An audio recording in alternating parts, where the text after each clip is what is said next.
Jillian Turecki, welcome to the show. Thanks so much for having me. It's a pleasure. If you're cool with it, I'd love to hear your personal story about how you got into this work. Sure. So I was a yoga teacher and practitioner for many years. I'm still an avid yoga practitioner and meditator for over 20 years. So I've always been obsessed with the mind-body connection, and that if we're feeling something emotionally, we're going to feel it in our bodies. And if we're feeling something in our bodies, it's going to impact our thoughts and our emotions. As a yoga teacher, I was very happy until I just kind of wasn't. I just felt like I wanted more. And I also wanted to get married and have kids and go down that route. And I did. I ended up meeting the man who would become my husband and then later my ex-husband. I thought going into that marriage, because of my background, because I was in my late 30s at the time, and because I was a yogi and a meditator, I thought that I had all the tools and understanding of what it actually takes to make a relationship work long term. And what I later discovered is that I had very little tools, actually. I didn't really quite understand love. And I didn't understand, I didn't have the self-esteem or the self-awareness of my own patterns and relationships that I needed. So we got married, and I always say that before we got married, our relationship was 90% great and 10%, 10% not so great, or actually 10% terrible. You could say, well, no relationship is perfect. 90% is a pretty good stat. But the 10% was so incredibly profound. It was the things that you shouldn't ignore. And so when we got married, people think, okay, you get married, then your problems are going to get better. But when you get married, it's the opposite. It's like the 10% became the 90% and the 90% became the 10%. So that was incredibly difficult. And it all kind of came to a head. The way that he ended our relationship was terrible. It was like over a text. It was the morning that I had a miscarriage. My mom had like 2 months to live. She was dying of lung cancer. I mean, it was just everything that you can think of. It was very tragic. That was the day that my life completely fell apart, to the point where it was surreal. I couldn't believe that it would fall apart to that degree. The months that I had to figure out, one, how to survive that emotionally. And two, I became obsessed with the question of what makes a relationship work, because I was absolutely beside myself that I was in this position that getting a divorce and the relationship didn't work. I felt like an utter failure, and I felt very afraid.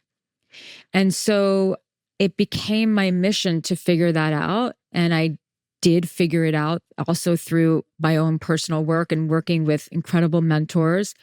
I'm so glad that it didn't work out with my ex-husband, and the couples work that we received was terrible. And one of the things that I thought, as I was learning more about relationships and psychology and whatnot, is that there has to be a better way. So I decided to work with couples. And then there were a lot of singles flocking to me about, finding the right person and raising their self-worth and self-esteem.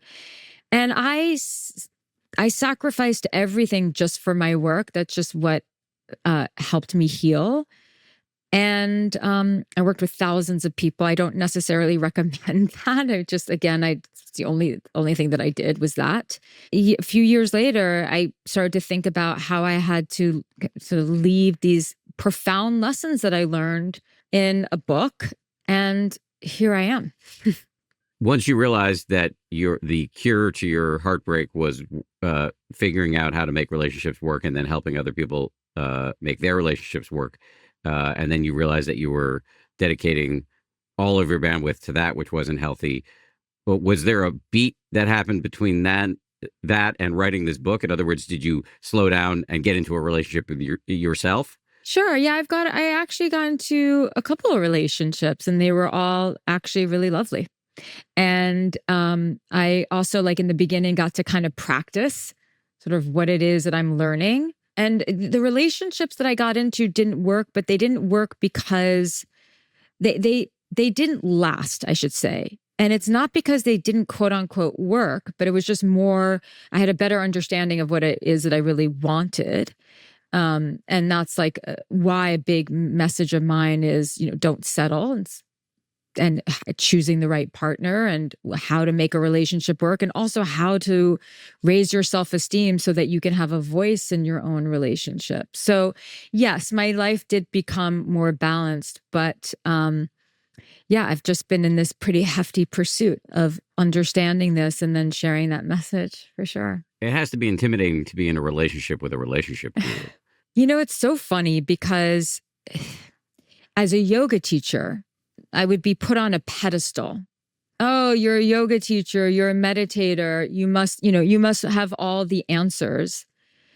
And so that was really annoying. It's like, no, actually, most of the people who get into meditation and yoga actually we all have a lot of problems that we're trying to heal. We get into it mostly because of pain.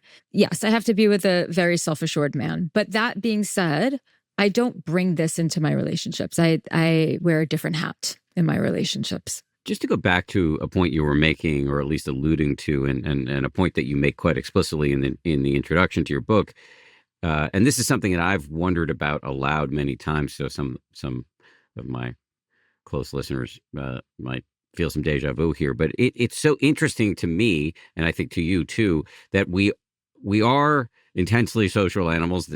That's like a cliche to even point that out, and yet nobody teaches us how to do relationships writ large. Nobody teaches us how to do relationships, and specifically, nobody teaches us how to do romantic relationships. And we learn from our parents, who are often really shitty teachers in this regard. Yes. It is quite an irony that relationships really do shape the quality of our lives. But I don't think, as far as the school system, or even just as far as society and culture is concerned, it's fairly recent that it is being more recognized that relationships are really what contributes to our longevity, or maybe a lack of longevity.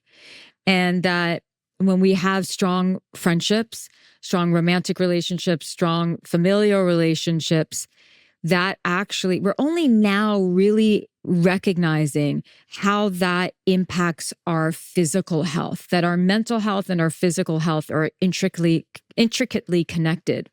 And so the fact that it hasn't been in the school system is because of that. We just haven't we haven't recognized the true depth of value that relationships actually have on our lives, and how impactful they are.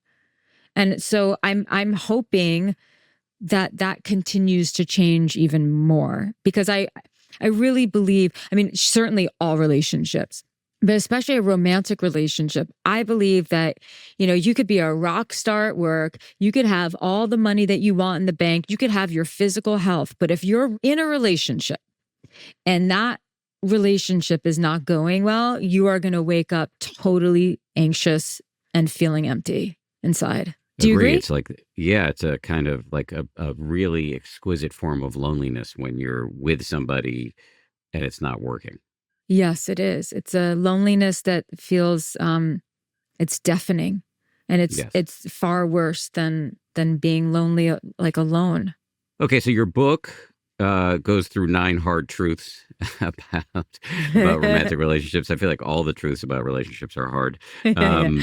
But if you're cool with that, I was going to kind of march through the 9. Let's do it. So truth number 1 is it begins with you. What does that mean? It means that you have to be the change that you want to see in your love life. You could apply this to your life in general, but we are the common denominator in all our relationships. Now, that does not mean that, because it's very popular right now in the zeitgeist to say, oh, the problem is me. It doesn't necessarily mean that you are the only problem, or that the problem is you. But it does mean that anything that is going well in your life or in your love life you are the common denominator. And if you have a series of relationships and things are not going well, the first place to look is you have to look in the mirror. And what you will see, if you are willing to look, is certain patterns, beliefs, fears. And the number one fear is that we are somehow not going to be enough, because there is nothing other than a romantic relationship of any kind that is going to trigger inside of us our deepest fears that we are unlovable in some way. Even if you're in a good relationship, that it's going to surface. And fortunately, we live in a society and a time where we're not walking down the street fearing for our lives. So the greatest threat is really that we are not going to be enough for someone who we love, and that somehow someone is going to stop loving us. And it's the great irony of life, which is that nothing is permanent. Nothing is permanent. You know, even if you are with the right person, you change, they change, life happens. And so uncertainty is built into the very fabric of a romantic relationship. And how we cope with that uncertainty, I think, determines the health of the relationship. It determines the quality of the relationship. But if people, it begins with you, is understanding that fear that you have that makes you absolutely not unique. It makes you like just the rest of us. And how that fear is manifested through certain behaviors and beliefs and is impacting your life and your relationships. And that if you want to change it, the first place is to look within. Look, you sit, whether it's like on Zoom or or on the couch, and a couple comes to see you, and what they're coming in with is fix them. Everyone is thinking that. Whenever you work with a couple, like this is like a running joke with people who work with couples, or even when I work with singles, it's like they seek out therapy or they seek out counseling even if they don't know this consciously, with the hope that the other person will change so that they can be happier, so that they can feel more content inside of the relationship. And every single time, what people have to recognize is that if you change something in you, you have the power to change something in the dynamic of the relationship. Now, that doesn't guarantee that the relationship is going to transform necessarily or stay together, but you cannot change another human, but you can change yourself. And I want people to recognize that they have far more influence over the state of their love life and their relationship than they think they do. You talked about the number one fear being Not being enough. unlovable, Yeah. or being alone because you're unlovable, which makes sense given how we evolved. The lonely human on the savannah was likely a dead human. Hmm. Now, to be clear, there's a subset of people who are happiest alone, and that's totally cool. But as you were talking about that being, like a pretty common, if not universal fear, I was thinking about this very funny cat sitter my wife and I had in the city back when we lived in the city. And she said, if you have one cat, it's fine. If you have two, it's a little suspect. If it's three, it's really embarrassing. And if it's four, it's die alone. I always love that. That's we good. we went on to have four cats, but we're a couple. So, and then the other thing you said, and this will all build up to a question. The other thing you said is that if you're in a relationship and you have struggles, which all relationships do, this may be counterintuitive. And instead of trying to cajole your partner into changing, you can actually do some work on yourself, and that may affect the changes you're hoping to see. And that reminds me, for 6 years now, I've been working with these communications coaches, really help me with my interpersonal hygiene. And they often say that it only takes one person to have a successful conversation. And I think that may not be entirely true in a relationship, but there's some element of truth to it in relationships. And in that, if you do the requisite introspection and the right practices for you, that you can really have an impact that wouldn't require so much change from the other person. Of course, there's some limits to this. This leads me up to my question, which is, what do we do about this insight? If it's true that it starts with us, what happens next? What does that mean? How do we get the introspection that is required for this? And then once we have some insight, what do we do about it? Sure. Well, first I wanted to say something about it takes one person to have a good conversation or to make the communication good.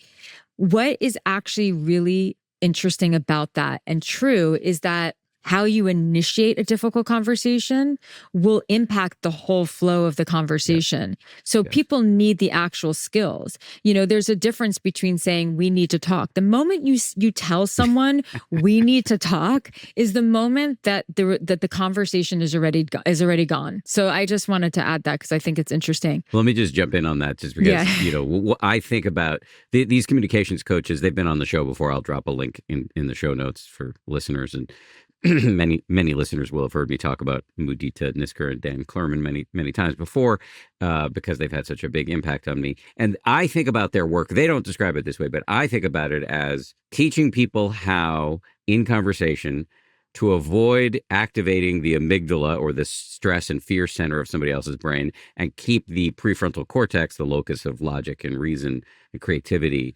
on board. And actually, if you frame things correctly, if you learn how to make sure that the other person feels heard and understood, so if you start the conversation well, and then make sure that throughout the conversation you stay in the same loop, you can really, even if the other person has no skills whatsoever, you can get to a win.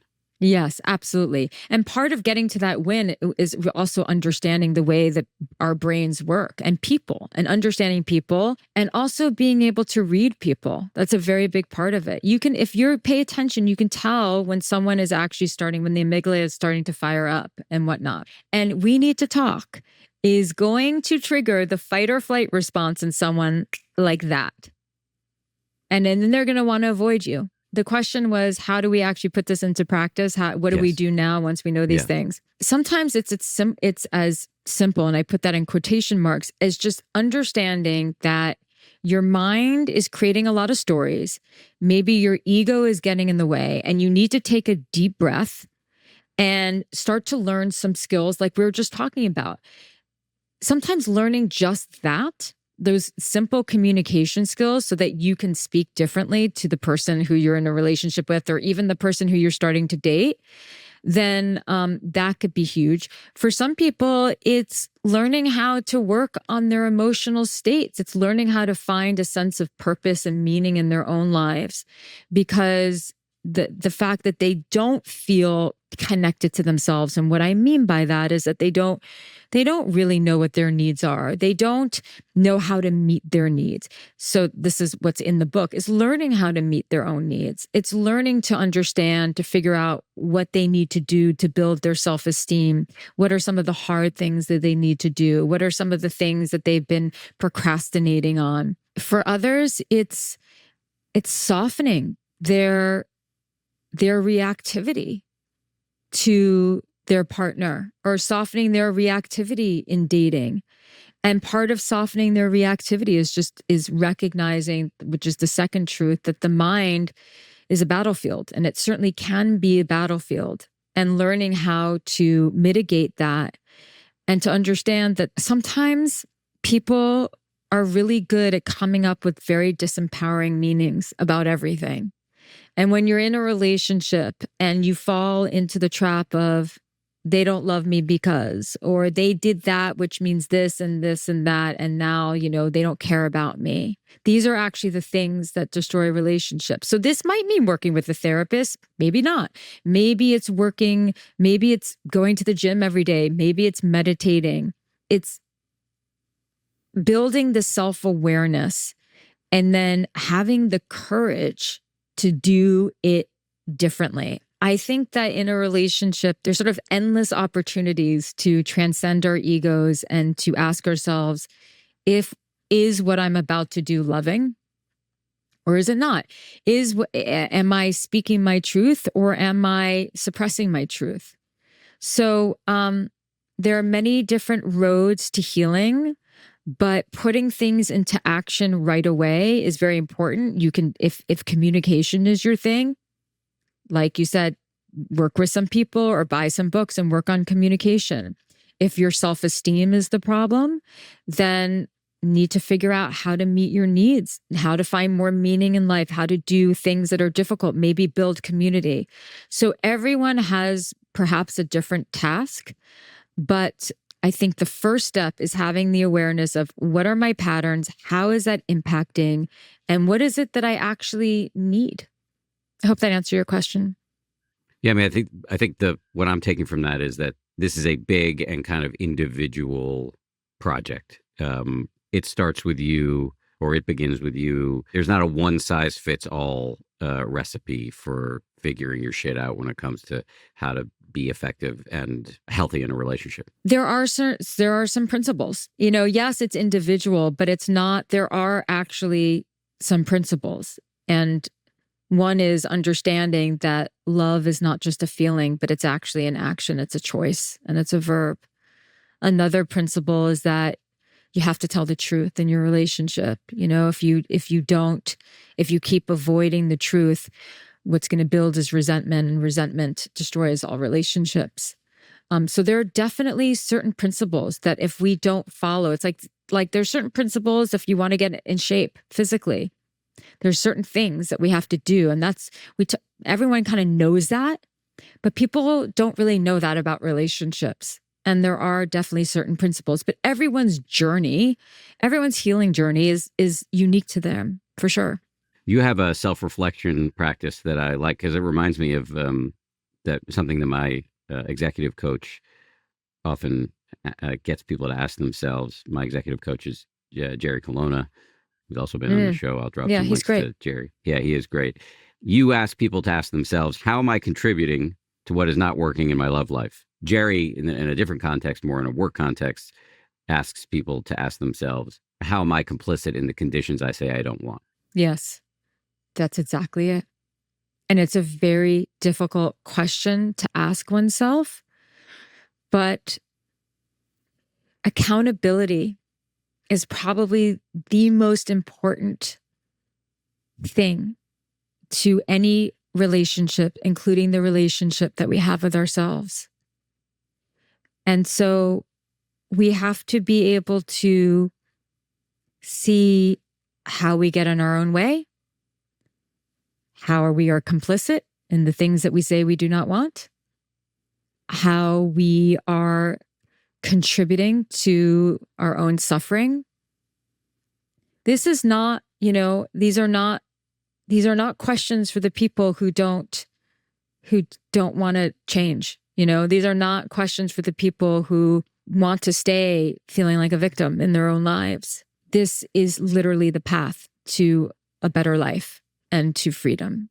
We have to see, and the reframe is that this isn't about blame. This is about, there's so little in life that we have control over. And I want people to feel empowered to understand that there are things that they actually can change in their lives. But you do have to be able to kind of look within. And it's never a reflection of who you are as a human being, but it is a reflection of the things that kind of make up like your ego, your beliefs and your patterns. It's only when we're able to say, okay, how am I complicit in the things that I say that I do not want? Because it's, what's suffering, what drives us mad is we say we want something, and yet we keep doing that thing that's making it so that we are farther and farther away from our goal. And it's a maddening thing to think about. It's like, why do I keep doing this thing? I say I want the relationship, but I keep dating the emotionally unavailable person. I say I want, to achieve this in my work, but I keep doing the exact opposite. And it's very painful.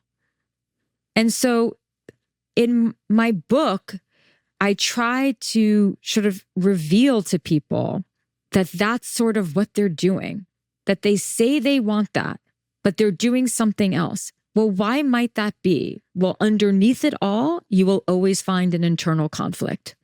And sometimes that internal conflict is, I want that, but my mom, when I was growing up, always expected me to be like this, like I'm an artist, but I was raised in a family of lawyers and I was expected to be a lawyer. So I say I want to be the artist, but I'm doing everything to prevent myself from being the artist. And that's because of the internal conflict of seeking out the approval, understandably, from your family. So it's really about understanding like what that internal conflict is, because often that's what you will find. And just to put a fine point on this, because I think you nodded in this direction. This is not about blaming the victim if you're in an abusive relationship or whatever. No. It's not about making. And I know you have some experience with abusive relationships. I So do. it's not about saying, oh, it's your fault that the abuse is happening. It's about accountability where that is healthy and appropriate. Yeah. So look, I feel, as you said, I feel very qualified to speak about abusive relationships because I was in one many years ago. I had to really ask myself those difficult questions. Why did I let this happen? And by the way, anyone who's in an abusive relationship, the worst is being brought out in you too. So you have to look very, very carefully at the kind of people you choose, why you choose them, where your self-worth is. Always look at it with great compassion. And I have a lot of compassion and empathy, and I hope that it's conveyed through my writing, but it's very important to me. But yeah, you have to look. If you were in an abusive relationship, let's say you were in a relationship with, a so-called narcissist who manipulated the hell out of you, or you were even in a relationship with someone who hit you, who hurt you physically. When you get out of that, part of what your mission has to be is that you never again, ever get in a relationship like that again. And so to make sure that never happens again, there are some things that you're going to have to address, such as family, self-esteem, standards, beliefs, naivete, all of the above. It's interesting in this chapter about, it begins with you, and you referenced this earlier, some of what you recommend to people is, very simple self-care, exercising, resting, and things like that. That may seem obvious in some way, but I think and this harkens back to another thing you said earlier. It's like, figure out like what is going to make you a healthy and whole person so that you're not relying on your partner for absolutely everything. Yeah. So the first thing is you're never going to feel 100% whole and 100% love yourself before you're in a relationship. The school of thought that you have to be 100%, you have to feel whole and then you can be in a relationship. I mean, if that were the reality, we'd all be doomed. And how we feel about ourselves definitely is reflected in our relationships. So I think the main thing that I try to convey is that we've been sort of hypnotized by this notion that there's this one person who's going to come into our lives, and when they do, everything's going to kind of fall into place. And even though we might think of that and our logical brain would be like, yeah, we know that's not true. I think that, and this is before you get into a relationship, and even if you've been married for several years, we have to really, really be on top of ourselves to not expect the person who we love or who we're in a relationship with or who we're starting a relationship with to make us happy.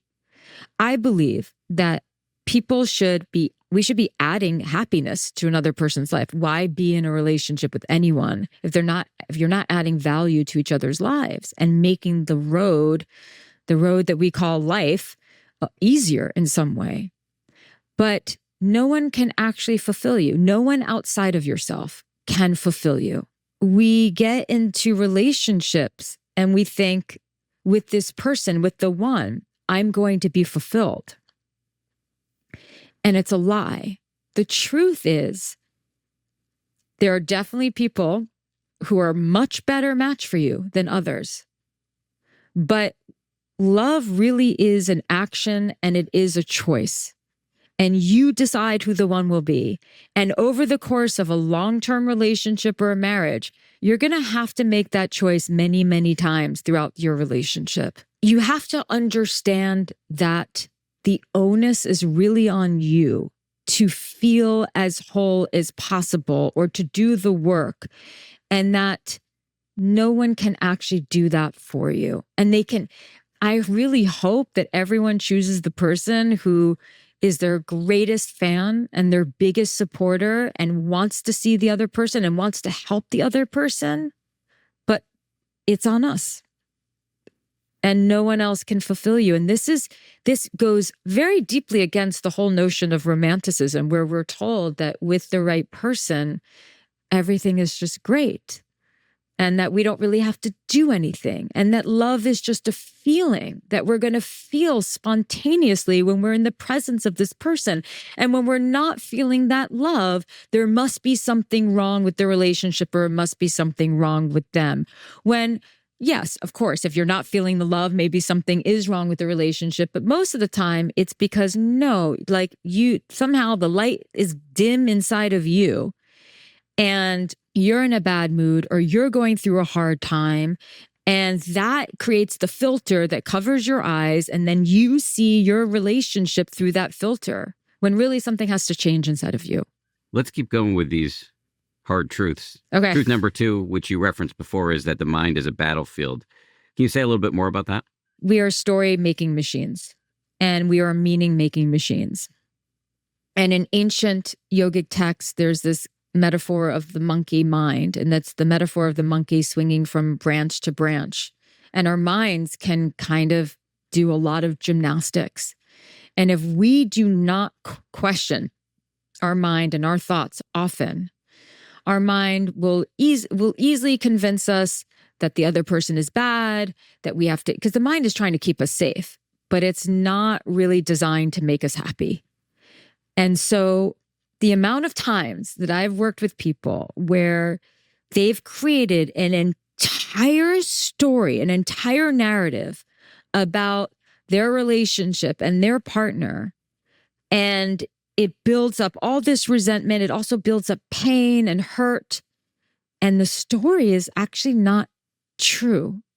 Like, the meanings that they are coming up with are not actually true. And I know that there's a lot of freedom in understanding that when you have to become aware of and practice becoming aware of when you are sort of like in that loop, and to communicate instead, and to just even say to yourself, okay, my mind is like getting the best of me right now. I'm totally in a story. I'm in like my anxiety. I'm in this sort of pattern that I do all the time, because usually it's quite familiar to the person. What do I have to do instead? Like, is that really, like, I love the work of Byron Katie, where you're just like, is that true? And this idea of bringing mindfulness to a relationship is rooted in understanding the monkey, that the mind can be the monkey, that it can swing from branch to branch and not make a whole lot of sense. And we have to tame that wild monkey. And part of that is through mindfulness. Or like, another example is, my partner, wife, my husband, they're just really annoying me right now. And, all of a sudden, then you go into like a whole thing about how they didn't do this and how they didn't do that. And then all of a sudden you're looking at your partner with a little bit of disgust and a little bit of contempt. Is it them? No. Maybe sometimes it is, and you just haven't been speaking the truth in your relationship, and you need to deal with the monkey, or the elephant, I should say, different metaphor, in the room. But oftentimes it's like, no, it's because you're just in your head and you're creating all these stories. And so this is a really big challenge for a lot of people.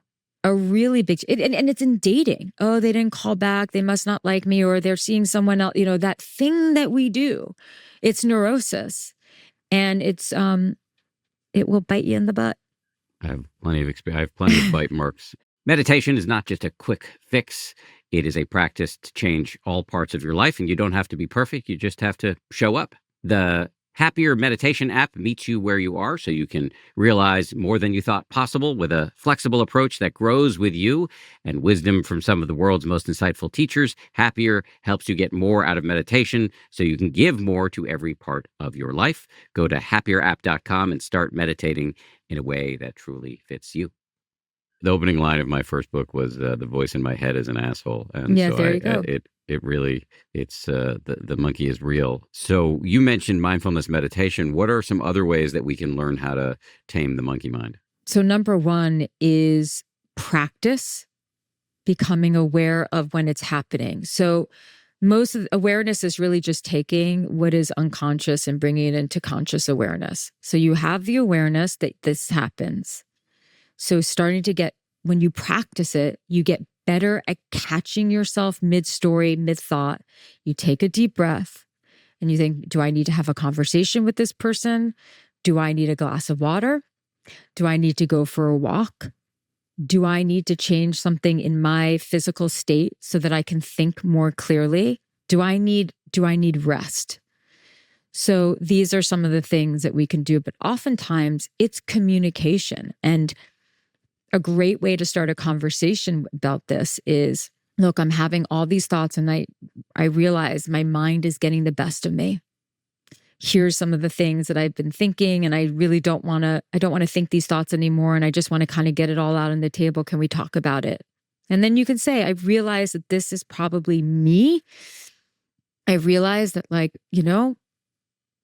my mind really is just kind of going a little nuts right now. And I would just love if we could talk about it so that, so we can clear the air.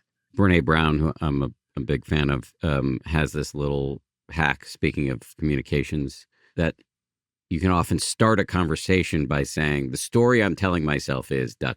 Yes, that's a good one. The story I'm telling myself is this. You don't need another person for that. You can do that with yourself. Absolutely. That's definitely true.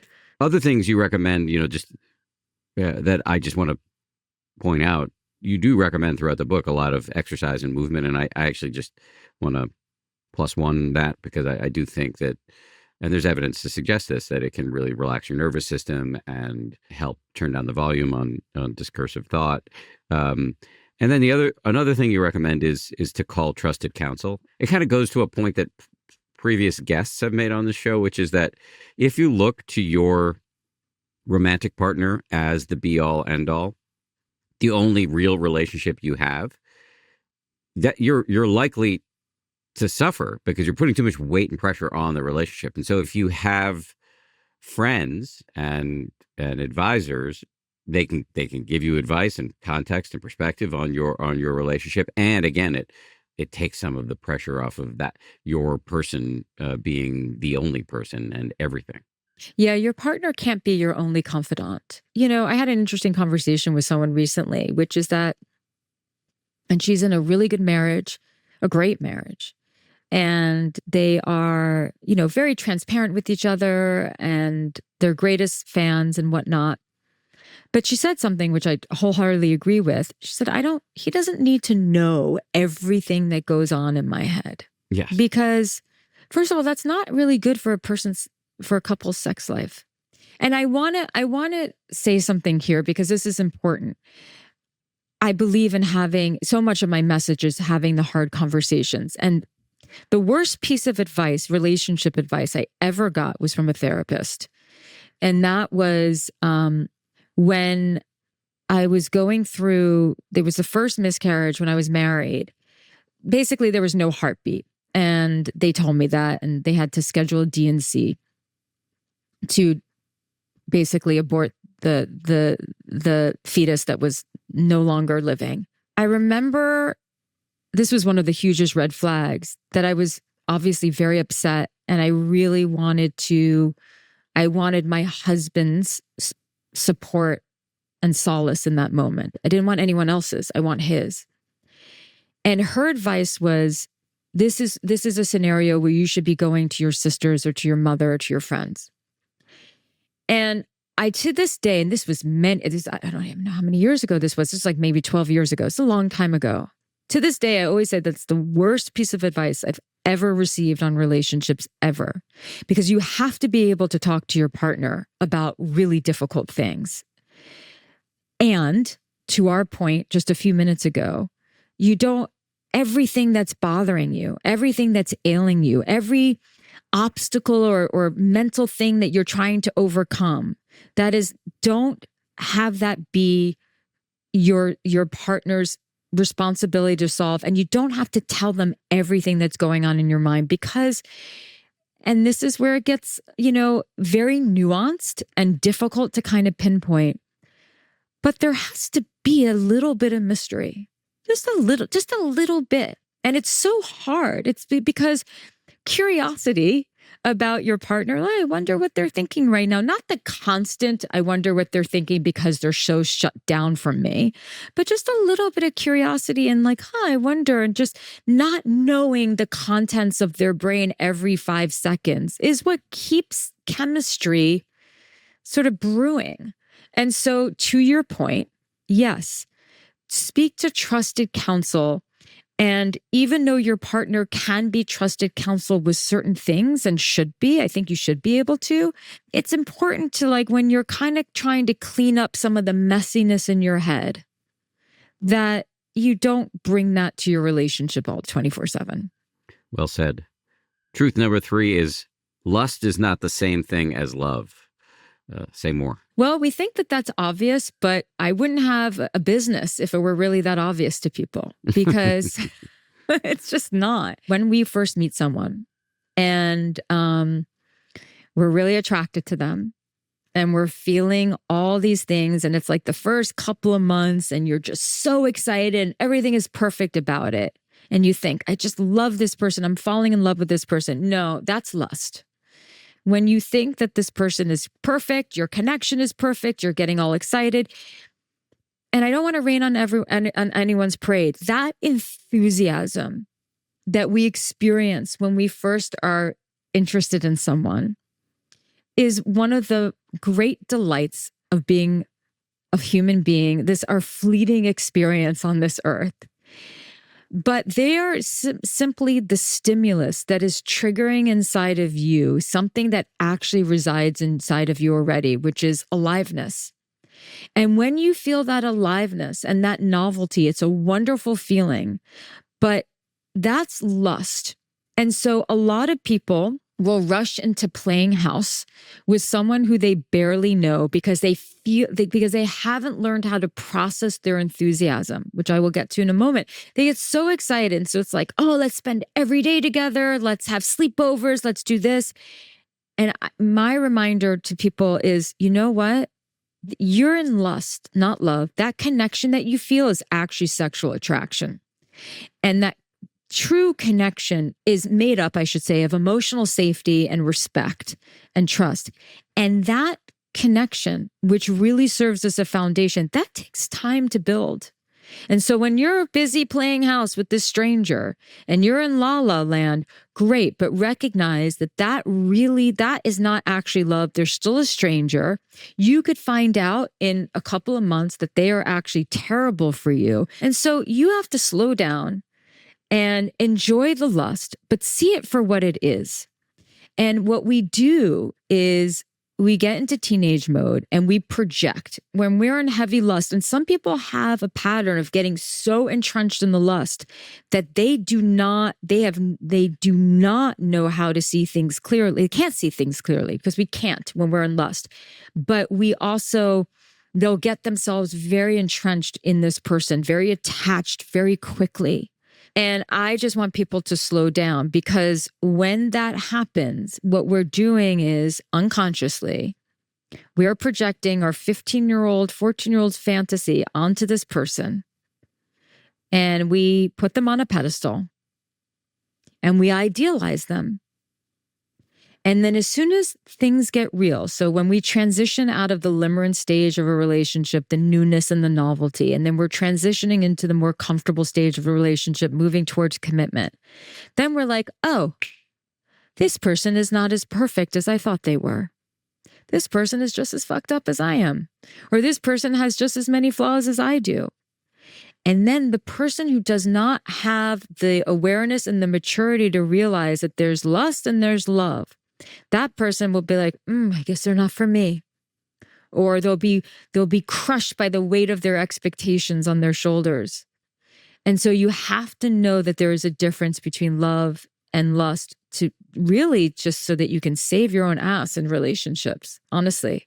The couples counselor that my wife and I have seen intermittently over the years is this incredible guy, Michael Vincent Miller, and he has this line about the immaturity of our modern conception of romantic love, where Yes. he says that we assume it's going to go from one enchanted evening to happily ever after, and we skip over the hard work that is in the middle. And that really rhymes with everything you just said. In the interest of time, I'm going to just keep us going through the hard truths of your book. Number 4 is you have to love yourself. Yes. Two schools of thought. One is you learn to love yourself through relationship.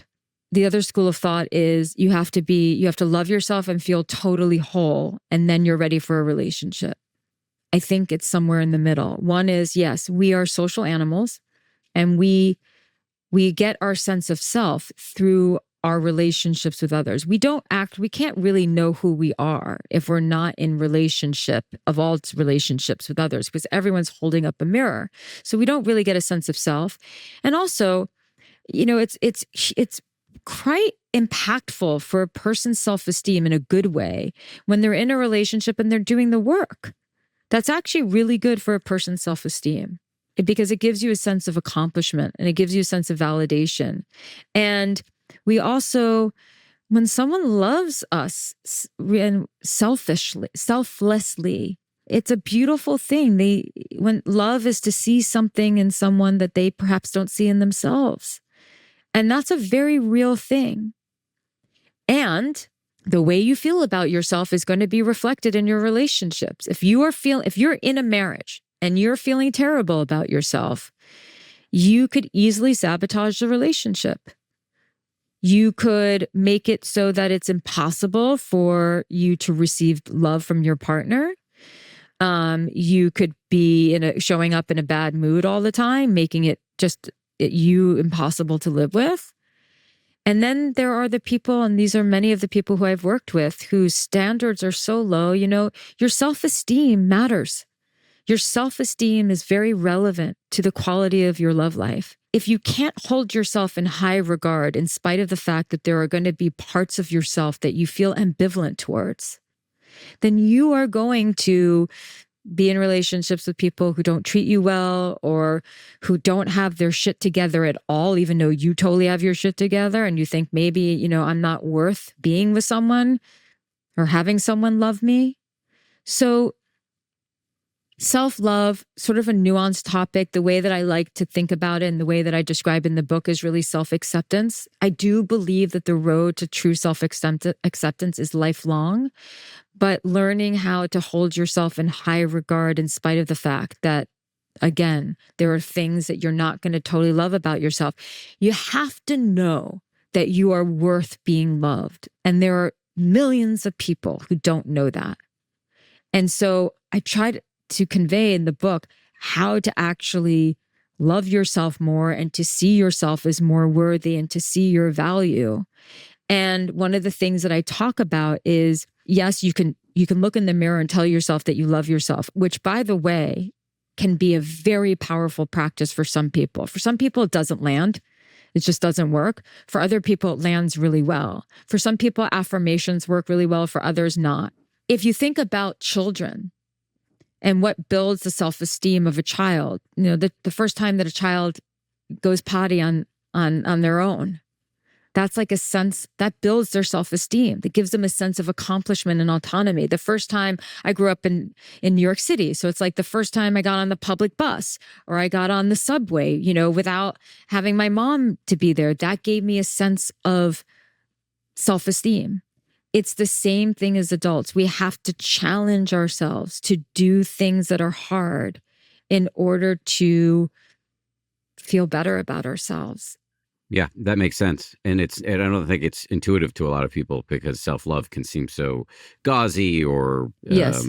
out of reach, but it's a little bit grittier than that in the way you're describing it. And one way to develop it is to consistently set goals and then to achieve them to the best of your ability. And even just the trying can boost the regard that you have for yourself. Are there other Yes. strategies that you would recommend?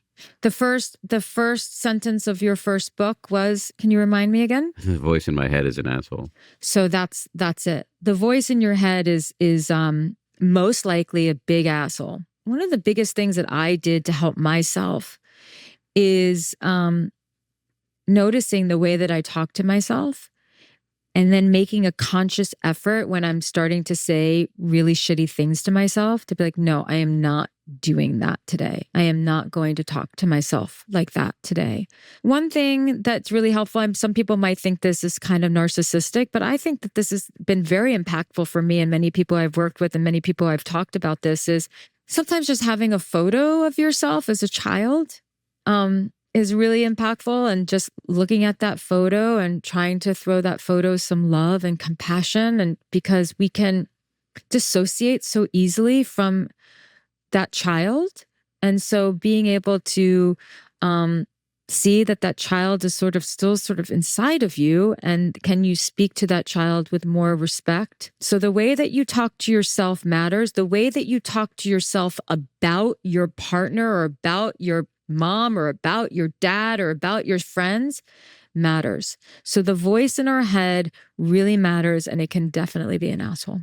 Just to riff on that briefly before we move on to truth number 5, having personally done some writing and speaking on self-love, there's one point of confusion, and I think you've navigated it well, is that this isn't just like unbounded egotism. That's not helpful at all. No. It's as Kristen Neff, the godmother of self-compassion, talks about it. It's like moving from an inner drill sergeant to an inner coach. And a coach does call you out on your bullshit, but also sees your potential. And you can channel your capacity to be a coach and mentor and direct it toward yourself.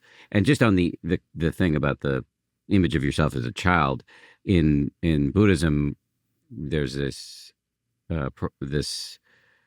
practice called metta, or loving kindness, Yes. where you envision people starting often with yourself and send phrases like, may you be happy, may you be safe, et cetera, Yes. et cetera. And one of the instructions that's often given is when you're sending metta to yourself, which again, it's not affirmation.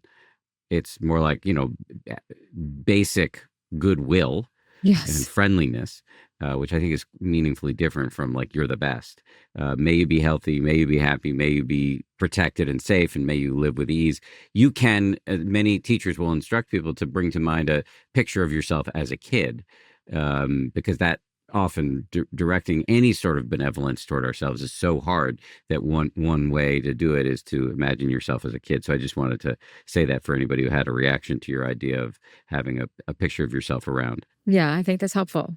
Yeah. Let's move to truth number 5, which is you must tell the truth, which seems so obvious that it doesn't even need to be said, but I think it actually does need to be said. Yeah, people are lying all the time to themselves and to the person they're in a relationship with, and they're even lying to their date. Oh yeah, I don't care that we're not serious. I don't care that, you're dating other people. That's okay with me. I'm okay with the fact that you really hurt my feelings yesterday. That's okay. I'm terrified of losing you, and that's why I'm having performance anxiety in the bedroom. There's lots of things. And we're constantly, no one's going to lie to you more than you lie to yourself. People avoid the hard conversations all the time because they want to keep the peace. But peace is not the goal of a relationship. Love is, and we have to have the hard conversations in service of that love. And I withheld the truth all the time, especially when you are afraid that someone might leave you. If you are terrified of abandonment, rightly or wrongly, in the relationship that you're in, there are lots of people who have mastered the art of not telling the truth and suppressing the truth. No relationship is worth keeping if you have to lie to maintain it. I think that this truth in particular is going to land really hard for those who have that fear of abandonment, or maybe were raised in homes where you just kind of avoid the reality of what's going on to keep the peace, or you sweep things under the rug, or whatever that, the ethos was in your family of origin. But the truth is extremely important. It's not the same thing as, oh, does my ass look fat in my pants right now? Yeah, a little white lie around there might be good. It's not like emptying the contents of your brain like we were speaking a little bit earlier.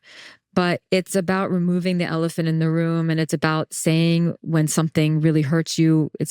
Sometimes it's self-assertion, and a lot of women in particular will silence themselves to be cool or to be the good girl. A lot of men will do that because they want to make sure that their partner is pleased and happy. And so if they say this thing that's the truth, that might put a frown in my partner's face. And so I'm not going to do it. And so what's going to happen is that I'm going to lose my voice in the relationship, and the relationship is going to lose its authenticity. And then I'm just going to hate my partner and blame them for the fact that I've been a people pleaser.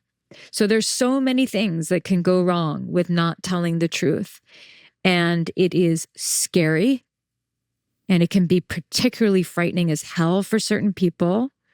And everything that I'm suggesting, rather, is going to require some courage. And for some people, it's going to take everything they have.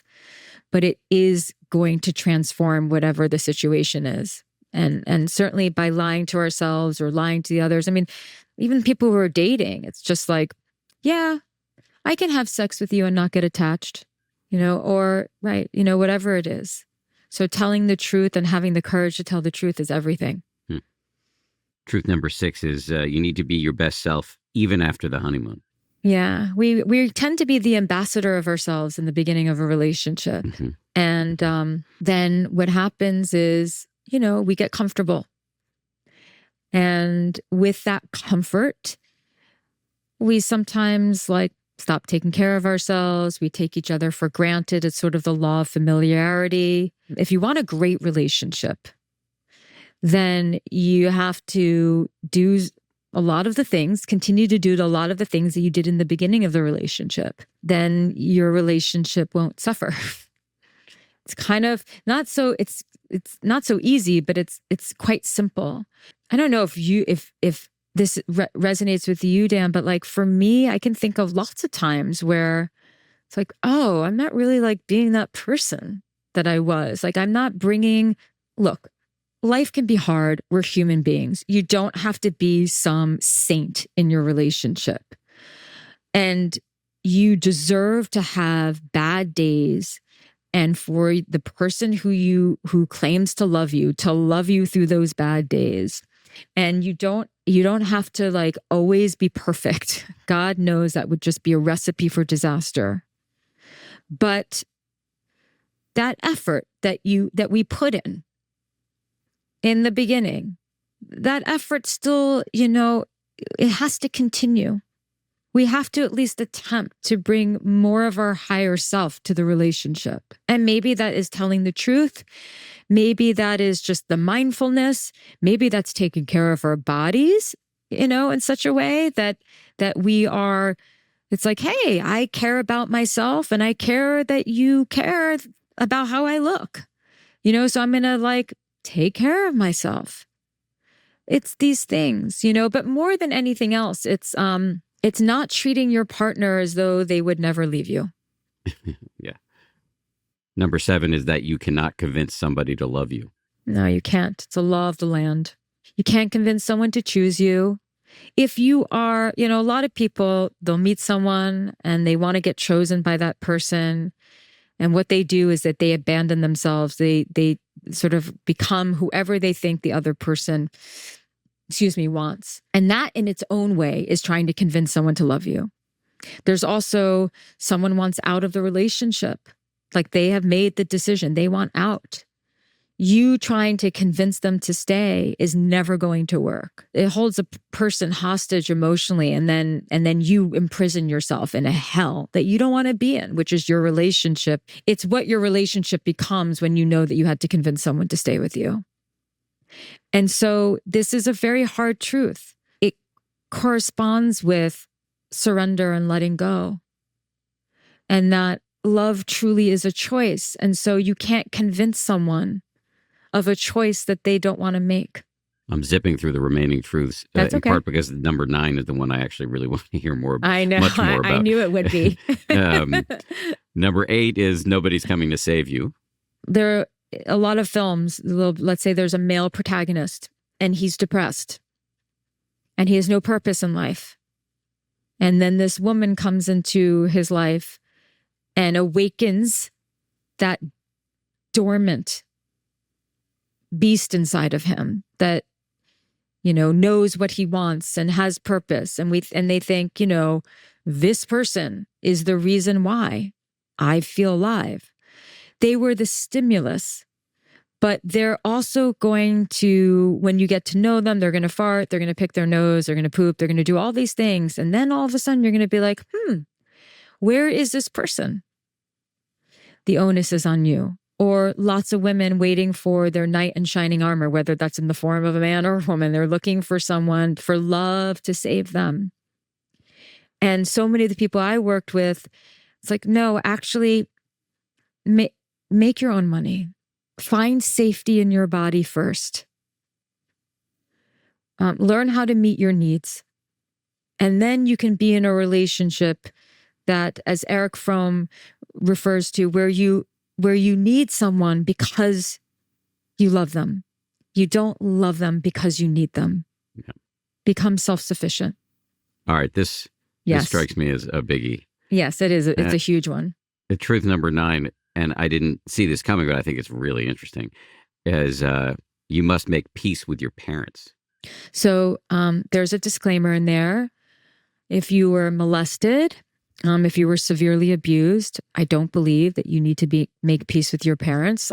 I've worked with people in that position before, and honestly, I don't think you should ever talk to that parent again. I just wanted people to understand, to open their minds, to think of this more metaphorically.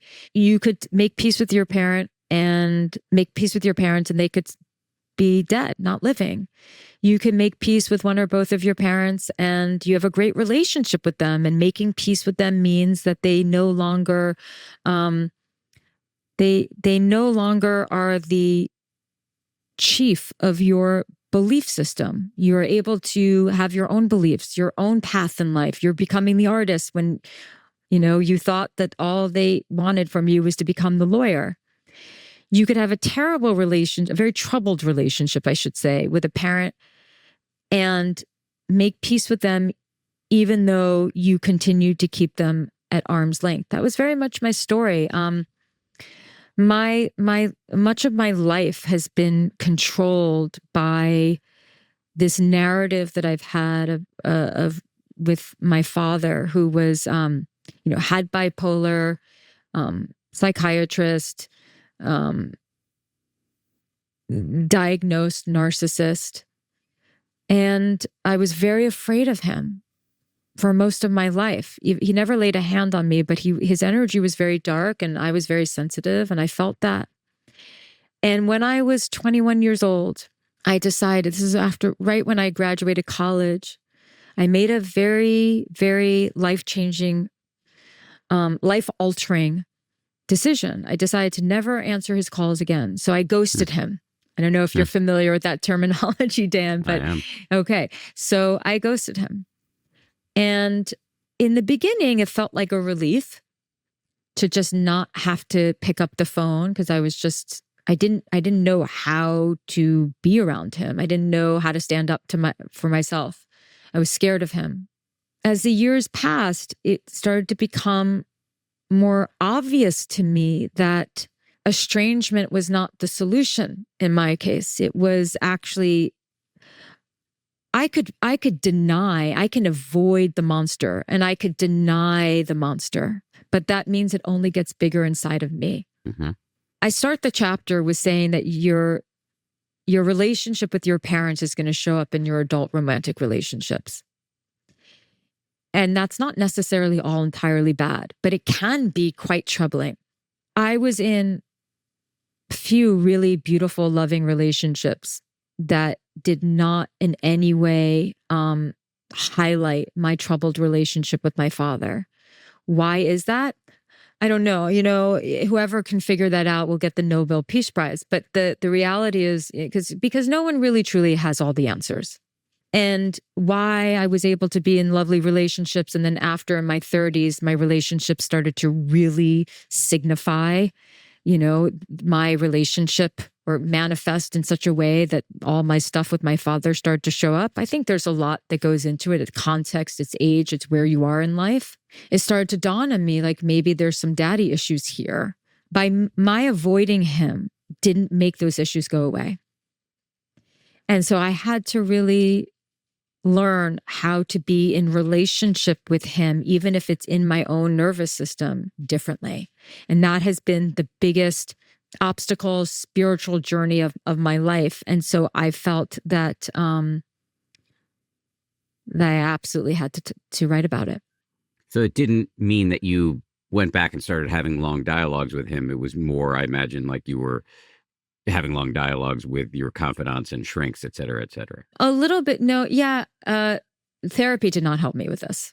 Oh, interesting. No. I was in therapy, put in therapy as a child to work this out. But no, therapy did not help me with this at all. This came with the work that I did as a coach and the work with my mentors and coaches. But therapy did not help. I'm not saying that therapy cannot help. Therapy can be a wonderful resource, but I can't credit something that does not, in my experience, deserve the credit. So therapy did not help me with that. It was growing up and understanding belief systems and the stories that we create, and me deciding that I didn't want to be controlled by a story anymore. And having the awareness to see that how this was controlling my life. I ended the estrangement. Estrangement was not the answer. It can be the answer for some people where their very survival depends on it. But estrangement was not the answer. It was having conversations, but it wasn't rainbows and lollipops and unicorns. It was, I needed to learn how to actually have conversations with him where I wasn't filled with dread, fear, and vitriol. And the only way that I could do that was to start to look at him through the lens of who I am today versus my little girl self. And so what that looked like at first, it was like all ego, like, let me tell him, like, let me tell him, but, he can't do that to me. He can't talk to me that way. And then I realized, the pendulum swung in the other direction. And so now it was like, how can I have some more understanding and some more compassion? How can I be the wisest person in the conversation? How can I let go of this? And he died while I was writing that chapter, actually. So you're healing with a parent, whatever that healing looks like. They do not have to be alive for you to do that. But if you don't do it, you're going to take those ghosts into whatever relationship you find yourself in. 100%. Jillian, 2 questions I ask at the end of every interview. One is there something you were hoping we would talk about that we didn't get to? No, we're good. Second is, can you please shamelessly promote your new book and anything? I know you're on Substack. Anything else that we should know about that you've put out into the world? Sure. My book, It Begins With You, The 9 Hard Truths About Love That Will Change Your Life. Available at jillianturecki.com/book at all major resellers and independent resellers, and available internationally. I have my podcast called Jillian On Love, and that you can listen to on Spotify, Apple, anywhere, on YouTube, and my Substack, Love Weekly. And then I have a community called The Conscious Woman, which is basically a community of women all trying to raise their level of consciousness and get better at relationships. Thank you very much, Jillian. Thank you, Dan.